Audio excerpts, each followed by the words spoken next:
खुलुमबाय लोगोफोर, गोजोन फुंबिलि बयनिसिमबो। नोंथांमोनखौ डियार ब्रह्म चेनेलाव आरो फिन खेबसेबाव बयखौबो बरायनाय बावहरग्रोनाय जाबाय। आं दिनै नोंथांमोननि सिगाङाव आरोबाव माखासे सानसेनि खौरां लानानै फैबावलायबाय।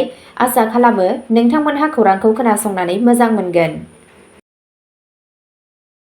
दिनैनि गिबि खौराङावनो दङ बर' फरायसा आफाद आरो बरमा गुदि बर' साहित्य सभाया HSLC आनजाद आरो हायार सेकेन्डारि आनजादाव उथ्रिसार जानो हानाय फरायसाफोरखौ बरायदों। बाक्सा जिल्लानि सिङाव थानाय बरमा ओनसोलारि दुलाराय बर' फरायसा आफाद आरो बरमा गुदि बर' साहित्य सभानि जुथायै फालांगियाव बर' बिजोंजों बावैसो फोसावजानाय गोजौ फरायसालि आनजाद आरो हायार सेकेन्डारि आनजादाव उथ्रिसार जानो हानाय फरायसाफोरखौ मान बावनाय जायो। बे फालिथायाव फरायसाफोरखौ आर'नाइ, बिजाब, फोरमानलाइ, रेबगन बायदिजों मान बावनाय जादोंमोन। बरमा ओनसोलारि दुलाराय बर' फरायसा आफादनि आफादगिरि श्यामलाल बसुमतारीनि मासि आजावनाय हाबाफारियाव एबसुनि मिरु लोगो गाहाय नेहाथारि दिनेश ब्रह्म, बर' कछारी जौगाखां गौथुमनि लेङाइ आफादगिरि रमिय' पि नार्जारि, बाक्सा जिल्ला दुलाराय बर' फरायसा आफादनि आफादगिरि नन्देस्वर बर' आरो गुबुन गुबुन सुबुंफोरा गाहाय आलासि महरै बाहागो लायो।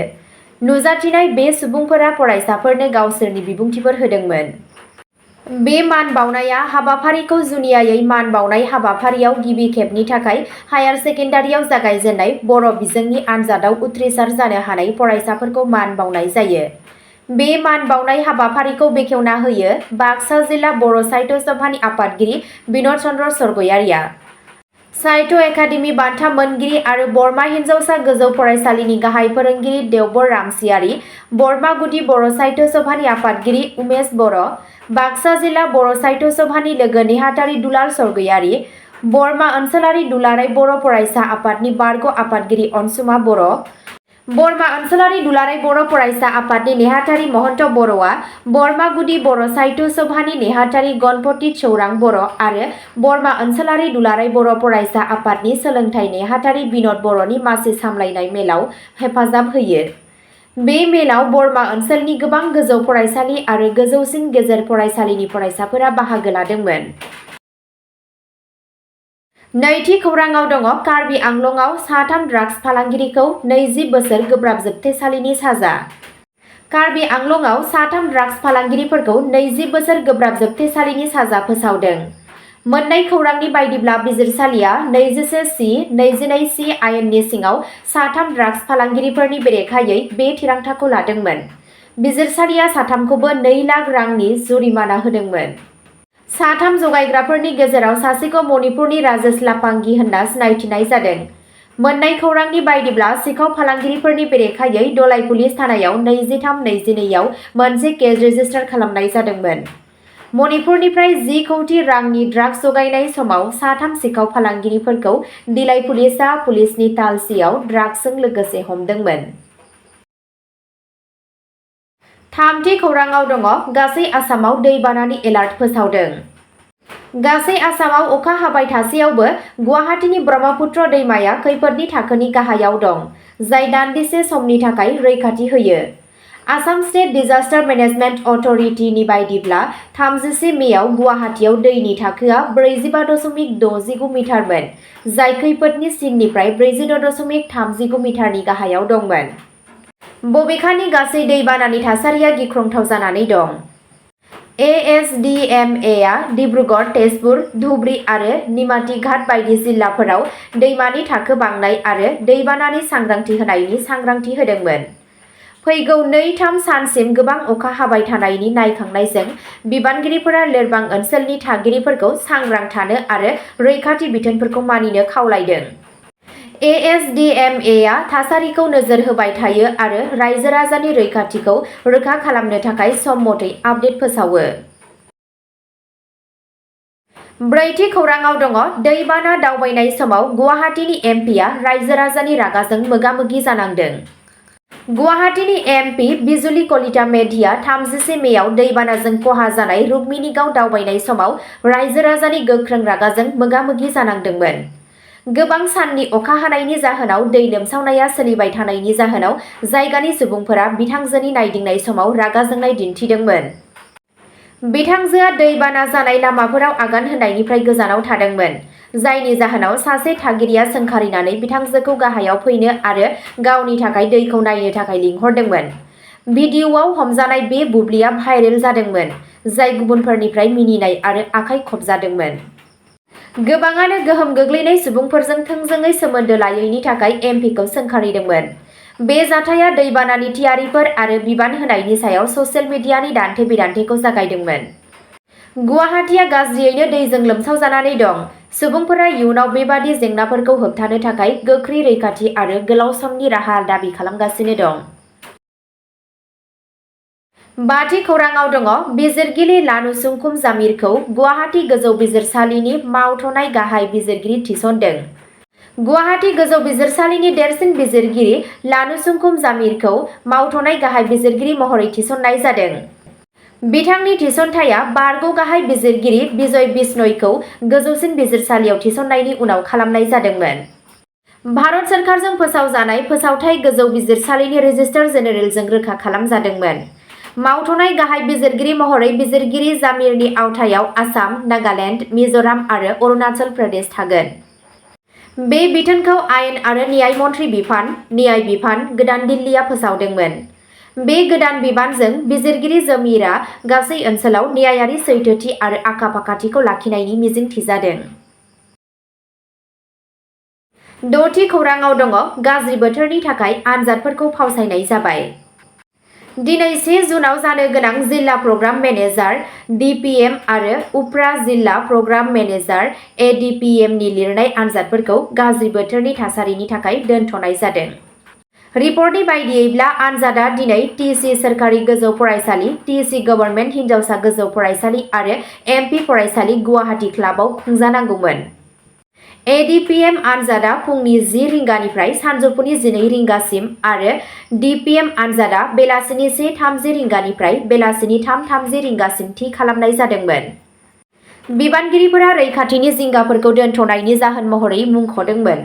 बे फोसावनाया गुवाहाटीआव दैबाना आरो बिफां-लाइफांफोरजों लोगोसे गिख्रंथाव बोथोरनि जाथायफोरनि उनाव जादों। आनजादफोरनि थाखाय मोनसे गोदान अक्ट'खौ उनाव गोहोगोरा बिबानगिरिया फोसावगोन। स्निथि खौराङाव दङ गुवाहाटीआव अखा हाबाय थानायनि जाहोनाव हा गिसिखानायनि जाहोनाव साबा सुबुंनि जिउ खहा। 29 मेनिफ्राय अखा हाबाय थानायनि जाहोनाव गासै गुवाहाटीआव गिख्रंथाव हा गिसिखादोंमोन, जेराव 30 मेआव साबा सुबुंनि जिउ खहा जादोंमोन। थैनायफोरनि गेजेराव 3 बैसोगोरा आरो 2 गथ'फोर दं। बन्दायाव सासे आइजो आरो बिनि 2 गथ'फोरा गावसोरनि न'आव मोनसे गार्डनि इनजुर गोग्लैनायनि जाहोनाव जिउ गोमायो। पाटासिल अंबारियाव हाजो सेरनि थाग्रा खुलियाव हा गिसिखानायाव सासे सुबुंनि जिउ खहा जायो। मालिगावआव आरोबाव मोनसे थैनायनि खौरां मोन्नाय जादों। रैखाथि हान्जाफोरा खहा जाजानायफोरखौ जिएमसिएचआव लांदोंमोन, नाथाय सौहैनाय समाव गासैखौबो थैबाय होनना फोसावदोंमोन। गोबां दैबानाया सोहोरनि माखासे बाहागोफोरखौ लोमसावदोंमोन, जायनि जाहोनाव राबार नावफोरखौ थिसननाय जादोंमोन। सोरखारा फरायसालिफोरनि थाखाय बन्द फोसावदों आरो गोबां मावख'गिरिफोरनो सुटि होदों मानोना गोबां अखा हानायनि आसा दं। 8थि खौराङाव दङ आसामआ जौगालु हाबाफारिफोरखौ बांहोनो थाखाय एआइ आंकुरखौ सिनायथि होदों। खौरां बिजोंनिफ्राय मिथिनो मोननाय बायदियैब्ला आसाम चिफ मिनिस्टार हिमन्त बिश्व शर्माया सोरखारनि जौगालु हाबाफारिफोरखौ जौगाहोनो थाखाय एआइजों सामलायजानाय मोनसे डिजिटेल बुंथिगिरि एआइ अंकुरखौ सिनायथि होदों। गावनि मावख'आरि एक्स एकाउन्टनि गेजेरजों सिनायथि होजानाय अंकुरनि थांखिया मोनसे गोसो बोनो हानाय आरो गोरलैयै बुजिनो हानाय लामाजों पलिसि आपडेटफोरखौ फोरमायनाय। भार्चुएल एंकार, जाय सुबुं बायदि फोरमायथिफोरजों रोखा-रोखा असमिया रायज्लायोमोन, बेनि बेखेवनाय भिडिअ'आव सिएमए बिथांखिनि जौगानायनि बागै गुवारै फोरमायदोंमोन। 14 मेआव जागायनाय एआइ अंकितानि उनाव बेयो रायजोनि नैथि एआइ हाबाफारि। सोरखारा रायजोआरि सुंज्रोबखौ आपडेट खालामनो आरो लाइमोन नायगिरिफोरजों गोहोम गोनां महरै फोनांजाबनो नाजादों। नोगोरारिफोरखौ डिजिटेल प्लेटफर्मफोराव एआइ दिन्थिगिरिफोर मोन्नैजोंबो फिनजाथाय होनो आरो बाहागो लानो थाखाय हांख्रायहरनाय जायो, जाय रायजो-राजानि बाहागो लानायखौ बांहोगोन आरो गोनांथार सोरखारि थिरांथाफोरनि सांग्रांथिखौ बांहोगोन होनना साननो हायो। 9थि खौराङाव दङ आसामनि लखिमपुराव 7.7 लाख रांनि नंखाय रां जब्द खालामनाय जादों। लखिमपुरनि पुलिसआ लालुक ओनसोलनिफ्राय शहीदुल इस्लाम मुंनि सासे सुबुंखौ 30 मेआव 7.7 लाख रांनि नंखाय रां थानायनि थाखाय हमदोंमोन। फोथायथाव खौरांनि उनाव बिबानगिरिफोरा 1540 नंखाय 500 रांनि नट, गंनै मबाइल फन आरो गंसे मारुति वेगनार जब्द खालामो, जायखौ दायजों लोब्बा दं होनना फोथायनाय जायो। बे हमनायखौ लखिमपुर पुलिसनि मोनसे मावख'आरि बिबुंथिजों रोखा खालामनाय जादोंमोन, जेराव राङारि दायफोरखौ जुजिनो थाखाय गावसोरनि बावसोमनायनि सायाव बोलो होनाय जादोंमोन। नायबिजिरनाया सोलिबाय थानायलाय दायनिगिरिया दासिमबो जिम्मायाव दं। जिथि खौराङाव दङ कभिड-19 आपडेट। गासै भारतआव 2710 एक्टिभ केस आरो 7 थैनायनि खौरां मोन्नाय जादों। मिरु सावस्रि बिफाननि बायदिब्ला भारतनि एक्टिभ कभिड-19 केस ल'डआ बांनानै 2710 जाबाय, जेराव 1170 सुबुंफोरा मोजाङाव फैबाय। गुबुन गुबुन रायजोनिफ्राय 7 थैनायनि खौरां मोन्नाय जादोंमोन, जेराव बांसिनानो गोब्राब लोमजानाय बेरामिफोर दंमोन। दिल्लीयाव लेप्रोटमीनि उनाव सासे 60 बोसोर बैसोनि आइजोनि थैनायनि खौरां मोन्दों, जेराव जाथाय बायदियै कभिड-19 मोननाय जादों। गुजरातआवबो सासे सुबुंनि जिउ खहा जानायखौ रेबगान्थिदों। कर्नाटकआव गोबां सावस्रि जेंना गोनां सासे 70 बोसोर बैसोनि सुबुङा हार्ट एरेस्टजों रुंसारि जादोंमोन। बिथांनि कभिड थासारिया RT-PCR रोखा जानायखौ नेगासिनो दंमोन। महाराष्ट्रआव सानै थैनायनि खौरां मोन्दों, जेराव ARDS गोनां सासे 67 बोसोर बैसोनि सुबुं आरो डायबेटिक जेंनाजों लोगोसे सासे 21 बोसोर बैसोनि सुबुङा दंमोन। पान्जाबआव हेपाटाइटिस B जों लोगोसे सासे 39 बोसोर बैसोनि आरो तामिलनाडुआव 60 बोसोर बैसोनि गोजाम थासारिजों थैनायनि खौरां मोन्दों। केरेलाया 1147 जों एक्टिभ केसफोराव सिगांसिन।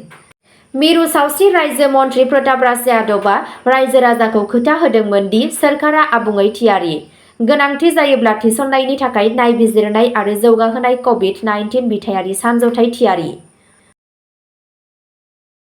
अब्ला दिनैनि खौरांआ एसेनोसै। नोंथांमोनहा जुदि सोरबाफोर सानसेनि फानजामुथि नायनानै मोजां मोनो, अब्ला स्क्रिनआव होनाय चेनेल बड' इनफ' पइन्टआव थांनानै नायहैनो हागोन। चेनेलनि लिंकखौ डिस्क्रिप्शनावनो होनाय जादों। गोजोन्थों।